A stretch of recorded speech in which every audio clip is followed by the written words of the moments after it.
remembered the question. The transactional voters thing. I mean, I think it is true, and I think, you know, you can get that from the fact party allegiances have declined. You can see that.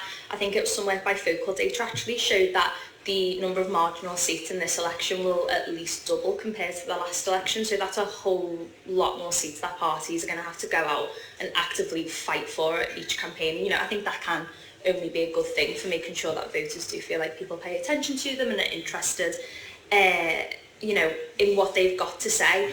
But the only caveat I would really make to that is to say, actually, that kind of de-alignment, that's not something that has just suddenly happened over the last few years.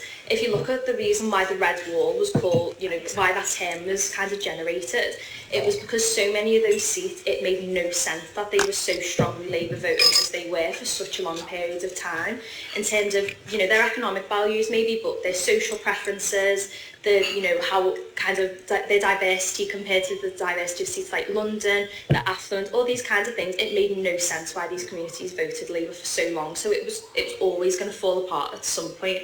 And maybe Brexit sped it up, I don't know. But, you know, there should never have really been that allegiance. And I think all this kind of, you know, globalisation, I think the pandemic, Brexit, the importance of cultural values to our politics now, all of that just means that there's no such thing as a safe seat anymore, I don't think. No.